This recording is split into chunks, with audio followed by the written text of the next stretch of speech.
ბადო, შენ რას ფიქრობ, ხელისუფლება კია გადასული ბოლო დღეებში. რაღაცნაირად ამ მოძრაობაში ბევრი სხვადასხვა ტაქტიკას ვხედავდით ხელისუფლების მხრიდან და პერიოდულად ცვლის. ახლა ფინანსური ტერორი შეიძლება ამას დაერქვას. და მიზანი დაშინება ჯერჯერობით არ გამოსდის, მაგრამ ფიქრობ საერთოდ, ანუ ეს შეიძლება ეფექტური იყოს მაინც, იმიტომ რომ დროთა განმავლობაში შესაძლოა ახლა გაასაჩირო, შეიძლება სასამართლომ არ დააკმაყოფილოს და არც არის ალბათ ამის მოლოდინი, არსებობენ ფონდები, მაგრამ რაღაც ყველაფერი ამოწურვადია. აი დროის ფაქტორში ეს იმუშავებს თუ არა საბოლოოდ. მოგესალმებით პირველ რიგში, მადლობა.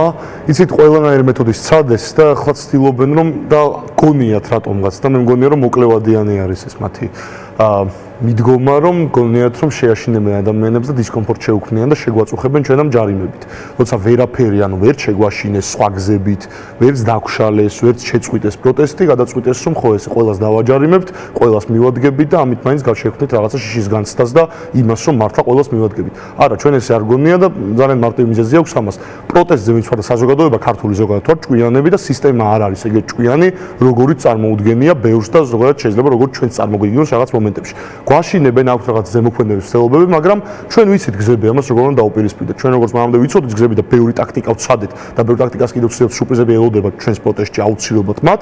ასევე აქაც გვაქვს გზები, ანუ ეს არის გასაჩივრება და ამას ჩემი აზრით ძალიან ბევრმა ადამიანმა უნდა მიმართოს და ჩვენ მეც ვაპირებ მაგალითად და ბევრი ადამიანი ჩემს გარშემო აპირებს ამას, რომ გასაჩივრება არის ხერხი მეთოდი, რომ ჩვენ კი არ ვწუხდებით ამით, რომ მოდიან და გვაჯარიმებენ და გვირეკავენ და გვაჯარიმებენ, არამედ თვითონ წუხდებიან ბიუროკრატიაში გადაზიდეთ უკვე ყველაფერი და ფურცლებში გადაზიდეთ და ეს ყველაფერი იწელება, გასაჩივრებული როცა გაქვს ჯარიმას არ იხდი იმ პერიოდში არ ვიცი ხარ ამას თუ შეცვლიან. ეგ ნამდვილად არ ვიცი, მაგრამ ჯერჯერობით ასე არის.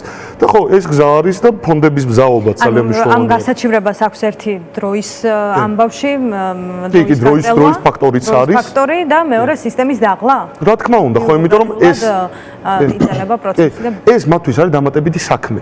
სასამართლოებიდან რატომ მოხსნეს ეს ყველაფერი? იმიტომ სასამართლოებში იტვირთებოდნენ უკვე ძალიან და ძალიან იწელებოდა, ანუ ვიღაცებს უნიშნავდნენ უკვე გაზაფხულზე.